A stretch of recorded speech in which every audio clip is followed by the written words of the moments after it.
अस्सलामुअलैकुम। आज આપણે બનાવી છે લઝાનિયા। આ લઝાનિયા છે એકદમ લાઇટ લઝાનિયા જે બહુ હેવી નથી થતું। અમારા ઘરમાં અમને અવિતામ મજા આવે છે ખાવાની, તો હું તમને એવિતામ બતાવીશ। હવે જેવિતામ ખાસ લઝાનિયા બનાવે છે એમાં રિકોટા ચીઝ જાય છે, એમાં ઈંડુ કે મયાઈ પણ જાય છે। પણ અમારા ઘરમાં અમને બહુ નથી ગમતું એ નાખવું, કારણ કે બહુ હેવી થઈ જાય છે। તો હું તમને લાઇટ વર્ઝન ને સિમ્પલ વર્ઝન બતાવીશ કેવિતામ લઝાનિયા બનાવવા માટે। હવે આ હું તમને બતાવીશ કે આપણે કઈ વસ્તુની જરૂર પડશે। અહીંયા છે આપણી પાસે 15 ounce પિઝા સોસ। હું પાસ્તા સોસ નથી વાપરતી અને સિમ્પલ ઇઝી માટે તમે દુકાનનું બનાવેલું સોસ વાપરી શકો છો। એકદમ ફાઇન હોય છે પિઝા સોસ, ઘાટું ને ખાસ સ્વાદવાળું હોય છે। હવે જો તમને એમ થાય કે તમને હોમમેડ બનાવવું છે કે ઘરે બનાવવું છે, તો બિલકુલ તમારા ઉપર છે। તમારી પાસે ટાઈમ હોય તો તમે પાસ્તા સોસ ઘરે બનાવી શકો છો। એમાં આપણે આ જાતના પાસ્તા વાપરશું, જેને હું બાફી નાખી છું, એને ઠંડા પાણીથી ધોઈ અને એમાં હું તેલ નાખી લીધી છું કે શું ચોટે નહીં। એમાં તમને ખપશે 6, જો તમે 2 લેયર બનાવશો।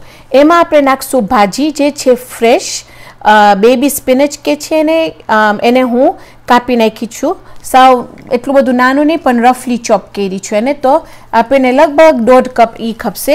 પછી આપણે એના ઉપર છાંટશું બેઝિલ લીવ્સ જે છે સૂકું ઓરેગનો લીવ્સ, અને આપણે નાખશું એમાં પાર્મેઝાન ચીઝ। હવે જો તમને ફ્રેશ પાર્મેઝાન ચીઝ વાપરવું હોય, દુકાનમાંથી જે મળે છે ખાસ ફ્રેશ, તો તમે એ વાપરી શકો છો। મને એમ થયું કે મારી પાસે ફ્રીઝરમાં હતું, હું યુઝ્યુઅલી એ વાપરું છું, પણ મારી પાસે ના હતું તો આપણે આ વાપરશું। એમાં આપણે નાખશું લગભગ 1.5 કપ છુંદો, જે હું વઘારે લીધી છું। હવે તમને જો જોવું હોય કે કેવી રીતે આમ છુંદો વઘારું છું, તો એનું વિડીયો પણ મારી પાસે છે ગુજરાતીમાં। એમાં આપણે નાખશું મોઝરેલા અને ચેડર ચીઝ। તો ચાલો આપણે શરૂ કરીએ। લઝાનિયા લેયર કરવા માટે આપણે ખાલી થોડુંક આપણે પાસ્તા સોસ લેશું અને એને નીચે આમ છાંટી નાખશું આવી રીતે, આપણને બહુ જરૂર નથી। પછી આપણે આપણા જે પાસ્તા શેલ્સ છે એને આપણે નીચે રાખશું।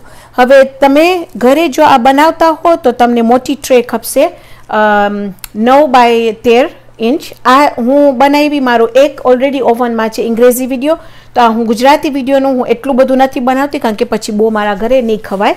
તો તમે ઘરે કરશો તો તમને 3 શીટ્સ નાખવું ખપશે, કારણ કે તમારું પેન જરાક મોટું હશે। આના ઉપર હવે આપણે થોડીક ભાજી લેશું અને ભાજીને છાંટી નાખશું એના ઉપર। અને જો તમને ભાજી ના નાખવું હોય તો બિલકુલ તમારા ઉપર છે, પણ ખબર એ નથી પડતી કે આમાં ભાજી છે, એ બાને બચાવને એનું કાનું ફાઇન ન્યુટ્રિયન્ટ્સ પણ મળી જાય છે। ઓકે, હવે આપણે એના ઉપર નાખશું આપણું છુંદો, અને એ પણ આપણે બહુ ઘણું મોટું લેયર નહીં કરે, આમ જાડું લેયર નહીં કરે, થોડું થોડું નાખશું। એ થોડું થોડું જો આપણે 2 લેયર કરશું તો એનું બેલેન્સ ફાઇન થાય છે।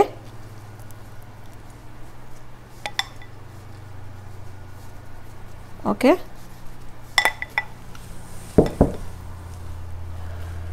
પછી આના ઉપર આપણે આપણું ઓરેગનો છાંટશું, બેઝિલ છાંટશું અને પાર્મેઝાન છાંટશું, પાર્મેઝાન ચીઝ।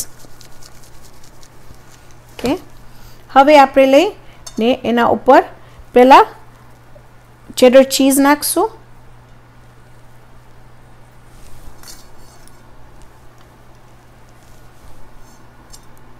અને મોઝરેલા ચીઝ નાખશું।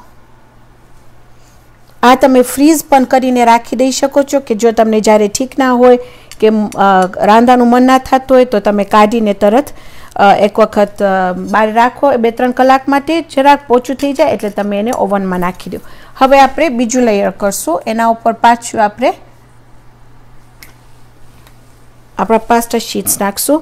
મારું ઓવન છે ઓન 350 ડિગ્રી ફેરનહાઇટ ઉપર આપણે અંદર નાખશું 30 થી 35 મિનિટ માટે।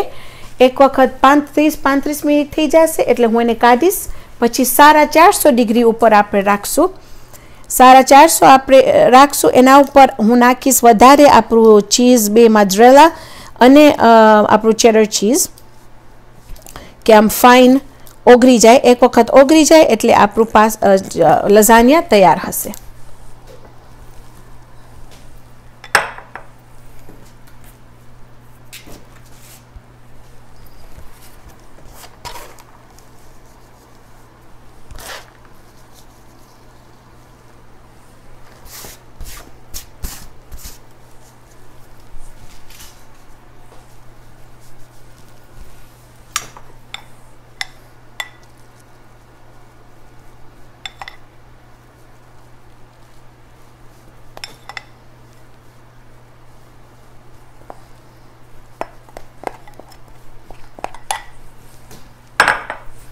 હવે હું બકાલાનું પણ બનાવું છું લઝાનિયા ઇન્શાલ્લાહ. હું એ પણ રેસીપી કરીને તમને બતાવીશ કે હું એ વેજીટેબલનું બકાલાનું કેવી રીતે આમ કરું છું. પાછું એના ઉપર થોડુંક, એટલું બધું નહીં, ખાલી થોડુંક ઓરેગનો છાંટીશ. પાછું થોડુંક બેઝિલ લીવ્સ. તો એકચ્યુઅલી આમ ખાસ આમ ઇટાલિયન જેવી સુગંધ આવશે એમાંથી.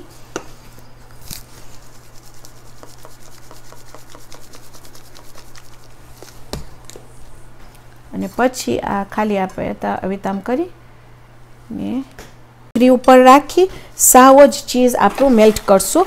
હવે હું ફોઇલ લઈશ.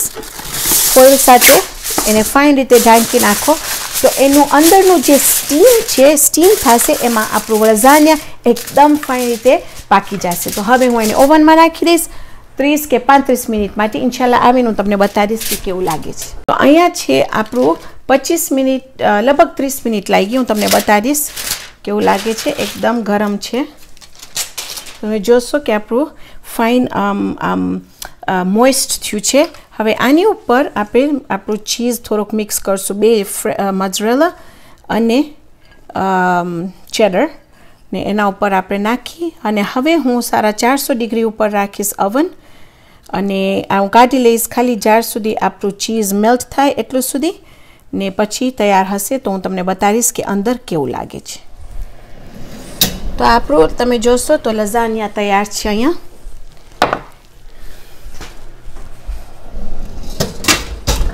ઓકે, તો હવે આપણે એને કાપશું ને જોશું કે કેવું લાગે છે.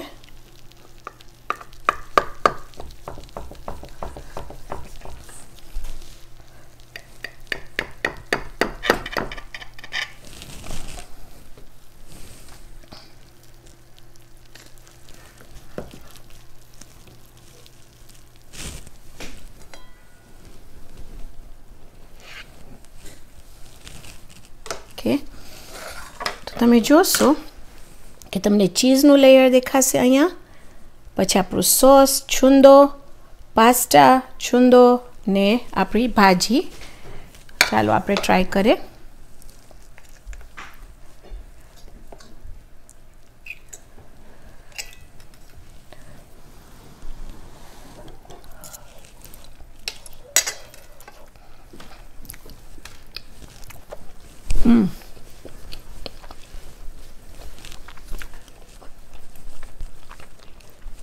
આ લઝાનિયા અમારું ફેવરેટ છે આ ઘરે.